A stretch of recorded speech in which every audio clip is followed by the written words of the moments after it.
These are stories of the saints.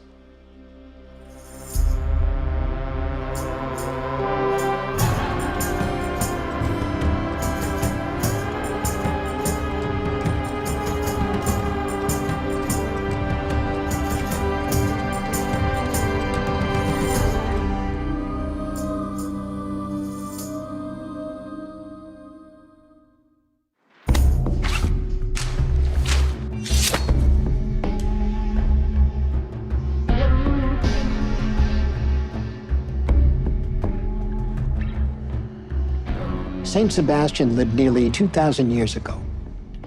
That was still the very early days of Christianity. It was long before the church developed any kind of official procedures for canonization.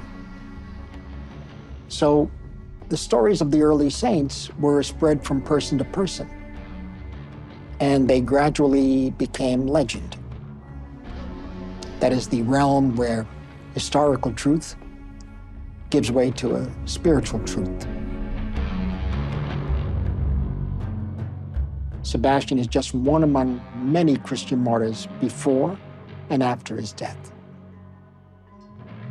But he's lived on as a kind of prototype, a supreme example of absolute and undying faith.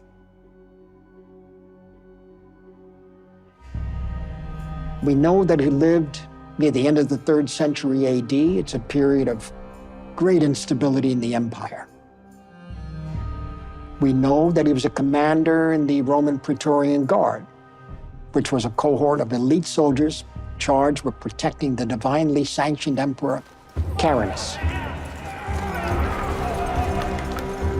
And we know that in the heat of battle, Sebastian and his fellow Praetorians turned on the emperor, the latest in a long line of unlucky rulers who had seized the throne and been quickly removed.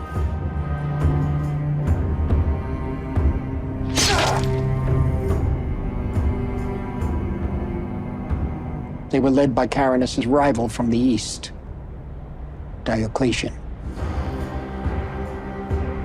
Diocletian took control of the empire as it was coming apart at the seams, splitting between East and West. He created a vast bureaucracy which allowed him to consolidate his power. He wanted to bring back the glory days of the Pax Romana, to make Rome great again. A hierarchy of worship of our venerable Roman deities. This is a return to the official religion of Rome. What about the deities of Gaul? Or in the north? And what about all the Christians? There are too many now. It is time to purify ourselves. Simplify and purify. Domino. Hold your tongue until I finish. If we're to uphold our responsibility as the rulers over this great dominion, which is most of the known world, then we must reestablish order.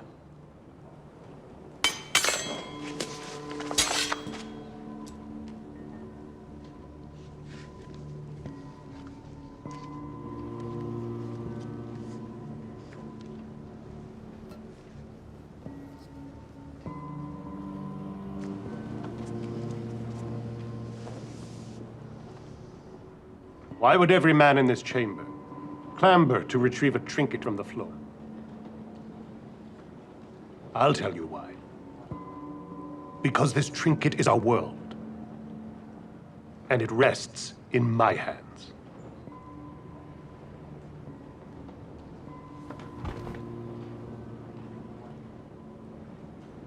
I love Rome. I love every cobblestone and every vista.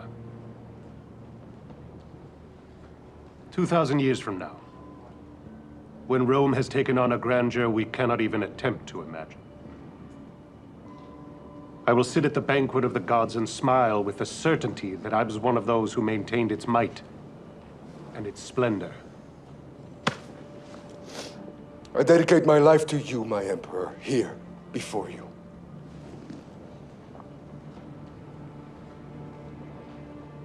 Here is another true Roman.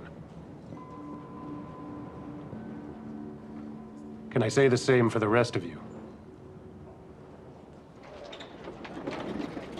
Under previous rulers, Christianity had been tolerated in the empire, but Diocletian reverted to the old ways.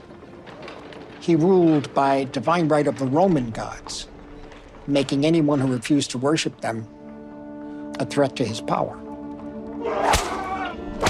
That was an act punishable by torture.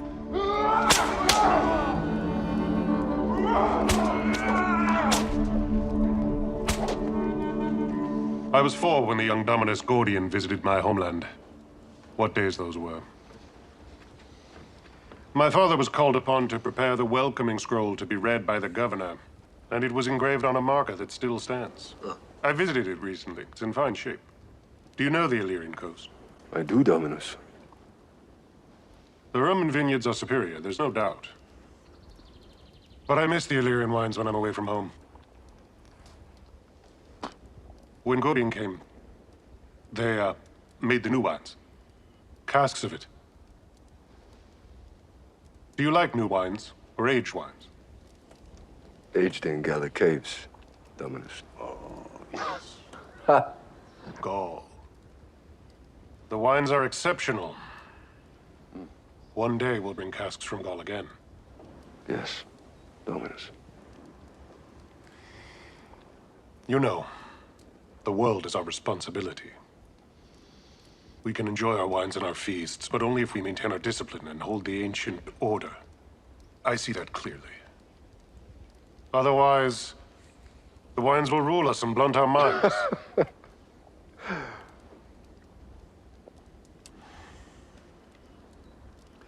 These debates about the Christians.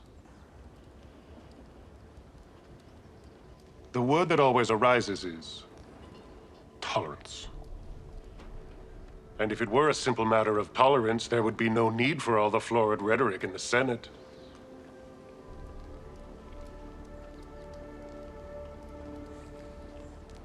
But tolerance does not hold dominions together. But without our gods, who are we?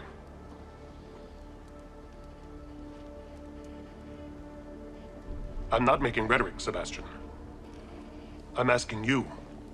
Without our venerable gods, we are nothing but blind men chasing their own shadow. Dominus. I see something in you, Sebastian. You are a defender of the state. Thank you, Dominus.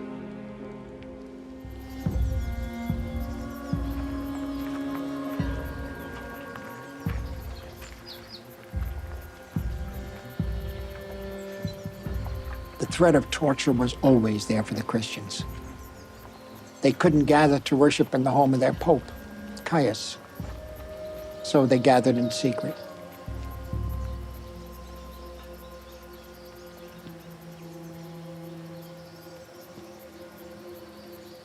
Salve. Sebastian, we rounded up a group of Christians at the old Macellum Magnum. Now we know their sign. What sign? It's a fish. A fish. Yeah. Marcus and Marcellanus were among them. Tranquillinus' sons. That's correct. Where are they? Nicostratus' villa. Thank you.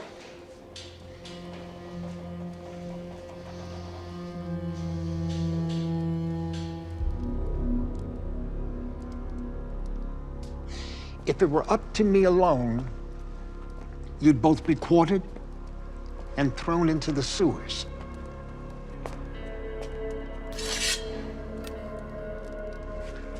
But you're being allowed to make a small sacrifice to the gods. And after that, you will be free to leave. You will never get us to renounce our faith. Well, that's good, because then I will attend to you personally.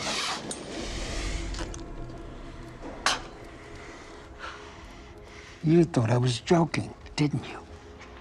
I didn't. You can destroy our bodies easily, but not our spirit. I see. So this means nothing to you? Your faith is that great? You will pay for your sins. Will I? And I can see from your face that you're paying for them already.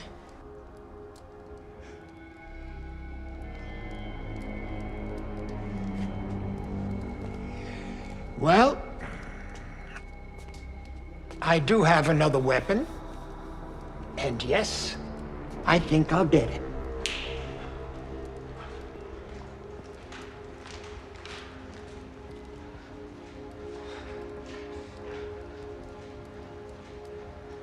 Did you know that your sons were Christians? I see that you did not. You've both brought shame on us and all our ancestors. Shame. Dear God in heaven, I pray. Stop with your prayer. We are in chains and you talk to us in that tone? Your sons have been given a very simple choice. What choice? Our choice is to be tortured or to make a sacrifice to the gods so that we can walk away alive. Yes, and your arrest and imprisonment here will be stricken from the record by imperial edict. How dare you refuse this offer? You ungrateful little whores! I'll make the sacrifice. You won't. We swore to each other. Look, they want nothing from you at all. Huh? It's nothing. It's everything. Praetor!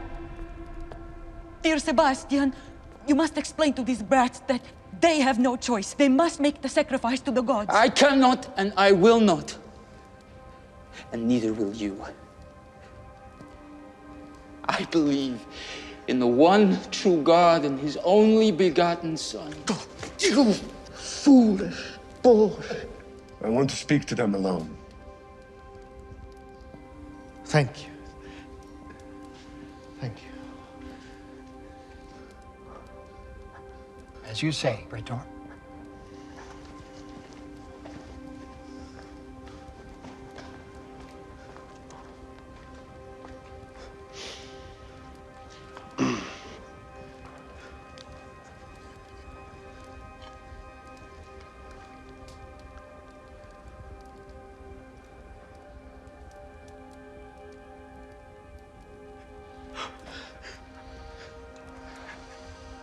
You're here to save us.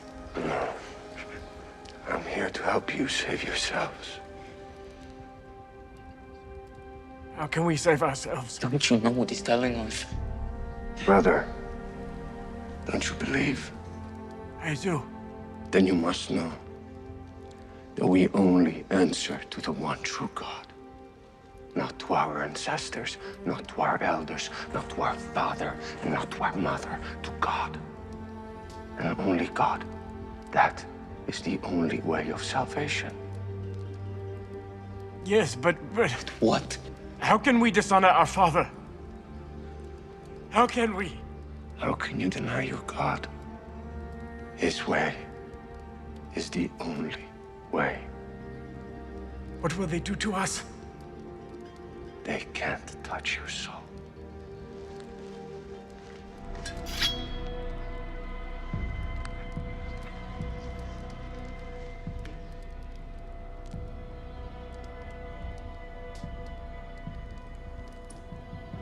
You have nothing to fear from me. This weapon is not going to leave its sheath. If the sword is not going to leave its sheath, then why don't you lay it down? Because if I do, you're gonna kill me instantly. And you're gonna force Marcellinus to renounce his faith. And then you're gonna spread the word and cause the suffering of many more Christians just to gain favor with Diocletian. I could scream right now, and you'd be arrested. Perhaps.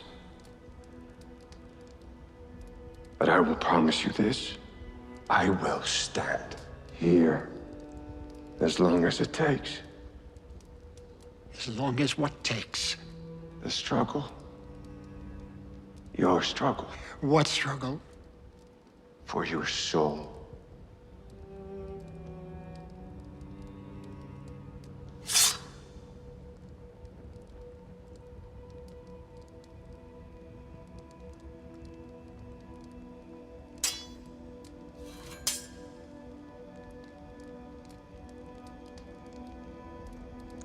Father, the struggle will be long.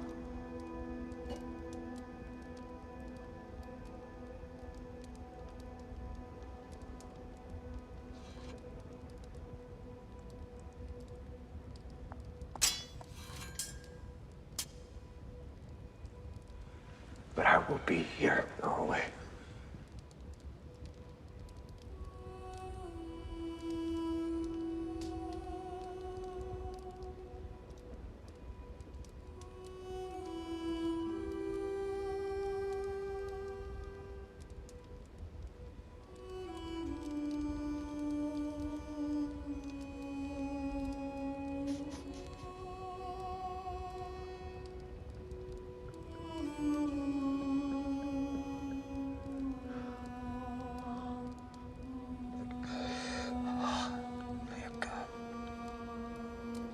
It was impossible, unthinkable. Nicostratus, the terror of all Roman Christians, had converted to Christianity. He freed all of his prisoners. And he had his entire household baptized. Ego te baptizo in nomine Patris, Filii e Spiritus Sancti.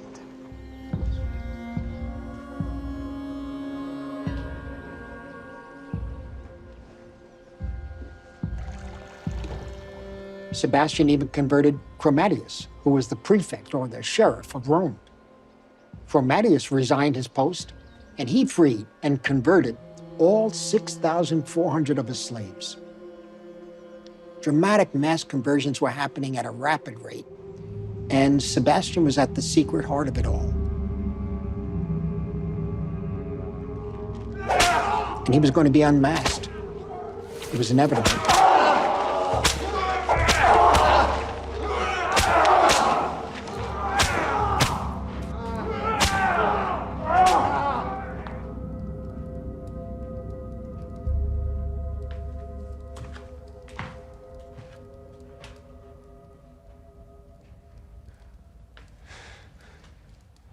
I love the Empire.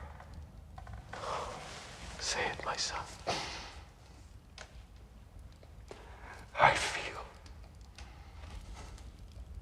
I feel like I'm betraying my homeland. Of course you do. How could you not? You were trained to defend and uphold the glory and honor of the Empire. It was my whole life. Yes, it was. Until now. Now your life has another meaning. I know. Everything changes. And in order for Rome to live, Rome must change.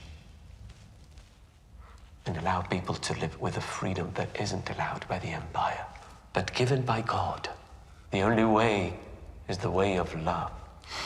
And the way of Rome must be the way of love.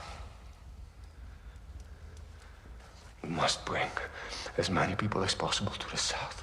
The time has come. Many would rather stay here and die for the faith. But people must survive in order for the faith to flourish. That is the most important thing now. That is what we must accomplish. Sebastian, you must remember, doubt is crucial to faith. Real faith. Otherwise, it's just more blind obedience. I see. In the name of the Father, the Son, and the Holy Ghost. I appoint you defender of the faith.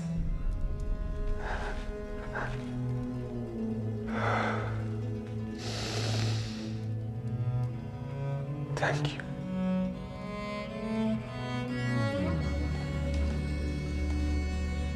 After the exodus to the south, many of the leaders of the Christian movement were rooted out.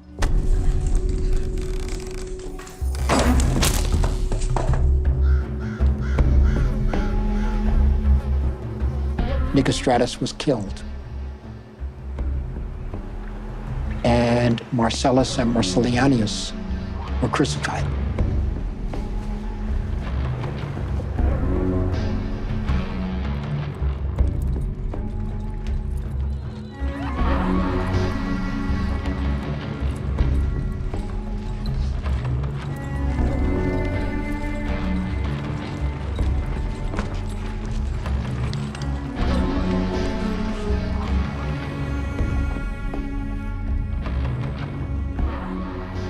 found me.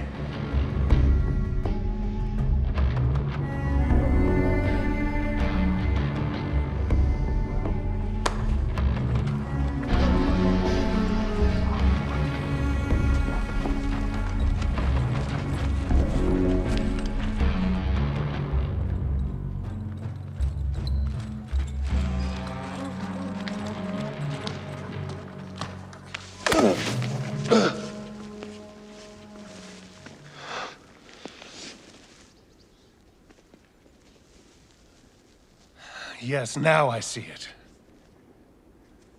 I thought you were like the Stoics. But it really was a belief in your God. Not just my God. Yours as well, everyone. Sebastian, if it were anyone else, to me with the true heart of Rome, the everlasting empire. Only everlasting if Rome chooses the way of love. I haven't asked you to speak. I speak in the name of the one true God. He delivers us from evil and temptation, and he lives in our souls. Shoot him full of arrows so that I can see right through him!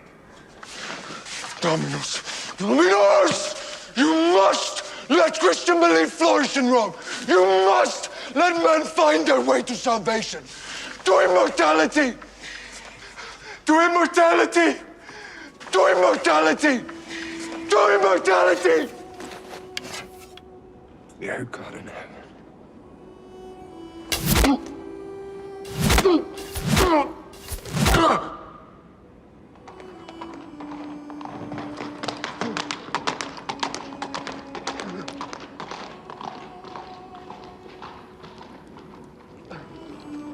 Goodbye, Sebastião.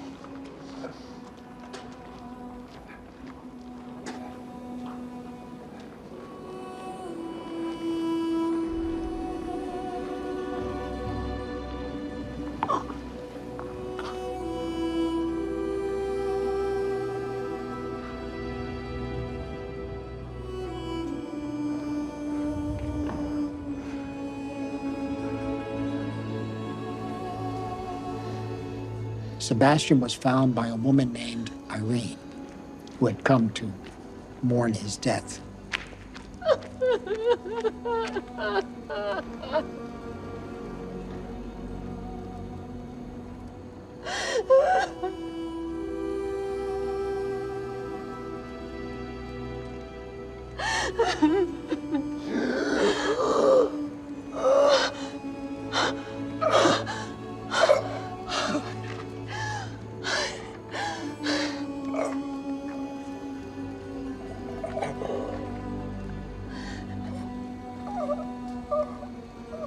But then, over many months, she nursed him back to health. We must move you to the south. No one will find you there. No. I want to speak to Diocletian.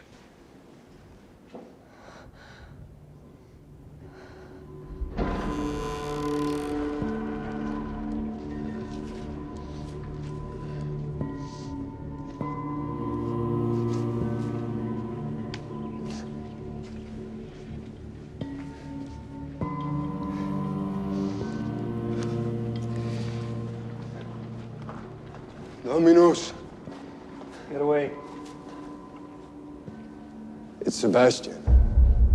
Sebastian is dead. I've risen to continue our talk about Illyrian wines. You dishonor Rome by your wearing that uniform now. You dishonor Rome with your pagan gods and your two-faced treachery that has led our Dominus onto the wrong path. You've risen from your deathbed and hobbled all the way here to tell me, your Dominus, who you once claimed to love so dearly, who you kicked away like an old whore, you are saying to me that I have been led on the wrong path, for that you'll die twice more! I've come to ask you again to let Christianity flourish in Rome and throughout the empire. You must see this is the only way. It is the way of God. It is the way of the future. I beg you to listen to me. Jupiter and all the gods damn you and all your ancestors! Those pagan gods and the priests who venerate them are making a mockery out of you and Rome. Who's gonna seal this vermin's mouth forever? and for your soul, Dominus, for your salvation.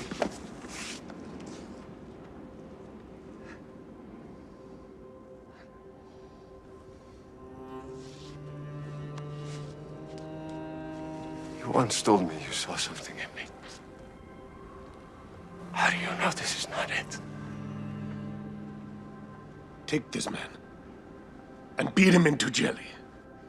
This time, finish him!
His body was dumped in a secret place. But Sebastian came to a fellow Christian in a dream, and he revealed the location.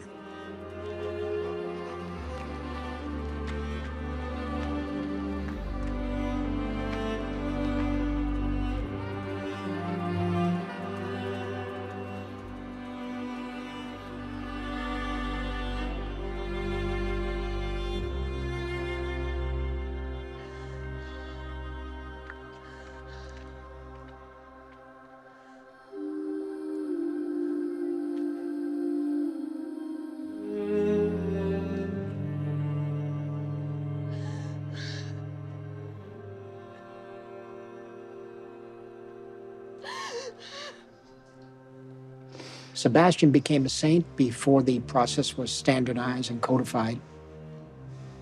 It happened in those early days by word of mouth. And it became legend.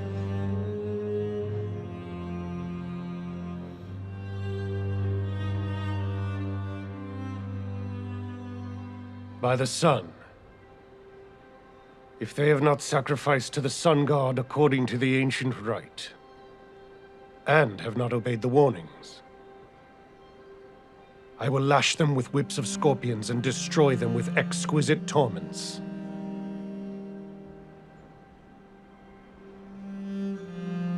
In the year 313 AD, Constantine I took the throne.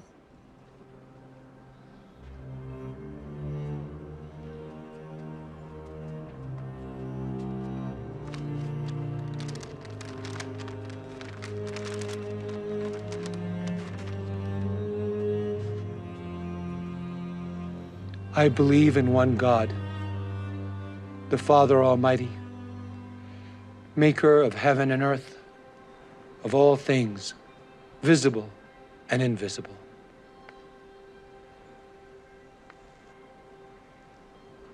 I believe in one Lord Jesus Christ, the only begotten Son of God,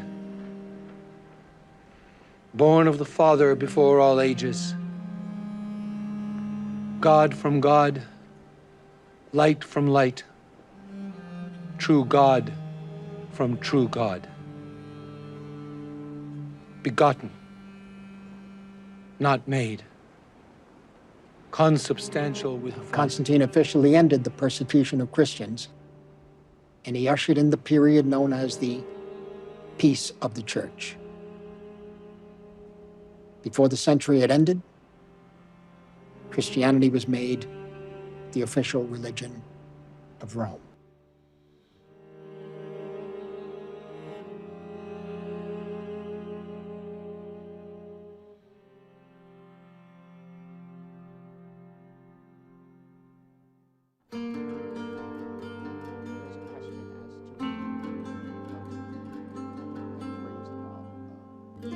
In terms of Saint Sebastian, here we're dealing with something that's really close to a legend in a way, a folk tale. And he became, what, the first, is he considered the first martyr? This first martyr is Stephen, actually. Stephen, Saint Stephen, yeah. But he's one of the early Roman martyrs. And you know, as you're saying, it's the further we go back in church history, when you have early Roman martyrs, saints of antiquity, the martyrs of antiquity, it's not surprising that legends would kind of surround them. Sebastian is probably a simple man, but with great inwardness. His relationship to God and relationship to Christian faith, it's not just hidden, and that's an important part that it's hidden, but it's manifestly not for show. It's something that's going on in his inner life. Yes. That marks it off really strongly against the public religion of the period, I think. Yes. He's navigating between his loyalty to the state, which is important back then, especially for Praetorian Guard, and his loyalty to God. So what's your ultimate loyalty? And for Sebastian, it's God. The Jesuits in Japan, too, everything being hidden. I keep coming back to his simplicity. His purity he's inviolable in a way. To me, our depiction of it here takes me back to early Christianity, where it wasn't all about books and doctrine. This religion was based on custom, stories that were told, holy people that were remembered, stuff that was passed on. And so the story of Sebastian helps take us back before the Bible was consolidated and doctrine was developed. And it's amazing we have these stories at all. Yeah. So for some people who say, well, there's all these legends that accrue, and we have them. We have these stories going back to the earliest days of the church, which to me is remarkable. Yeah. Sebastian focuses on love. The religion of the future is Christianity, because Christianity is, for him, a religion of love. Philip Larkin, the poet, who is a deeply cynical writer, said, "What will remain of us is love." And in some respects, Sebastian really got to the heart of the matter. What survives of us is love, is the Larkin line. And that's why we're still talking about him, because he cut through the bullshit and figured that out. Yeah.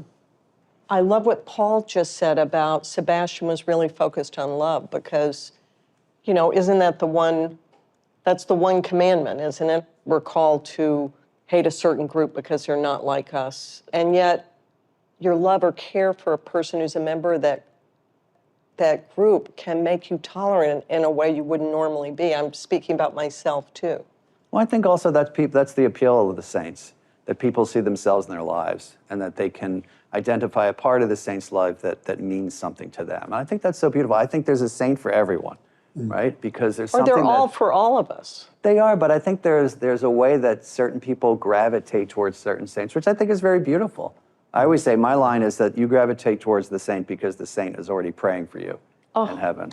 That's I feel so much better today, Jim. I was I know. I need some help. We all do. The saints also, two roles for the saints traditionally in the Catholic Church: patrons and companions. So the patron is the one who prays for us from their post in heaven, but the companion is the one who is kind of our example, really, who shows us the way to live the Christian life. So there's two wonderful ways of relating to the saints. We haven't spoken about the miraculous nature of his being shot with arrows and somehow recovering from that. I mean, that does happen. People get shot in the head and live. I mean, really, it was fascinating that wherever the arrows hit, it missed the main arteries, it missed everything, and he was taken. It just so happened. And then it also raises the issue of, like, maybe, could be, I mean, just maybe one or two of these guys wanted it to miss. Oh, well, I love that, Martin. You know what I'm saying? Maybe one or two of these guys wanted it to miss. They should go for the shoulder. But Christians said too. So funny. I think at that early time, not having the apparatus of the church as being, in some ways, you're closer to Jesus or something. But you're right. Yes. There's so, you know, I can go to Mass, I can go speak to my confessor, I can pray. There are spiritual without being worried about being killed. Yes. To be able to do the things that they did under the threat of death is incredible. But the purity was there. They knew this was the revelation. This was the great change for humanity to survive, you know, and to evolve. So this guard has a vision of the future of that whole part of the world that eludes Diocletian. He's looking forward and saying, Christianity must flourish. Diocletian has got an empire to run. And he's got to make sure that we got to get back to, let's get back to our roots. Who were we? That's what we have to. That's what we have to do here. It reminds me of that line in The Leopard, Lampedusa. Yeah, right. In order to stay the same, we've got to change. That's right. And on some level, that's what Sebastian's getting at. Yes. If we want to carry Romanitas to the next place, it's got to be founded on this religion of love instead of a religion of temple worship. Exactly, and it does change. And it remains the same that way. With constant. The empire changes. A generation and a half later with Generation, 2 Constantine. generations.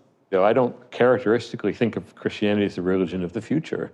And that's the way it's represented in this episode. In other words, I was jarred out of my conventional way of thinking by that aspect. I think it still is, because it will evolve more. I feel the heavy weight of the history of Christianity in the church, and this story just goes somewhere very different.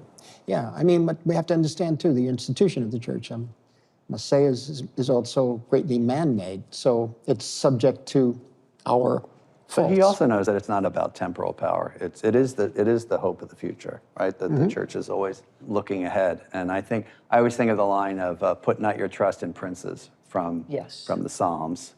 That Sebastian knew that it's about trusting God. How does one make this transition into this hopefully beautiful unknown future? Well, Pope Francis says, partly through the arts, partly through making films and television shows about the saints.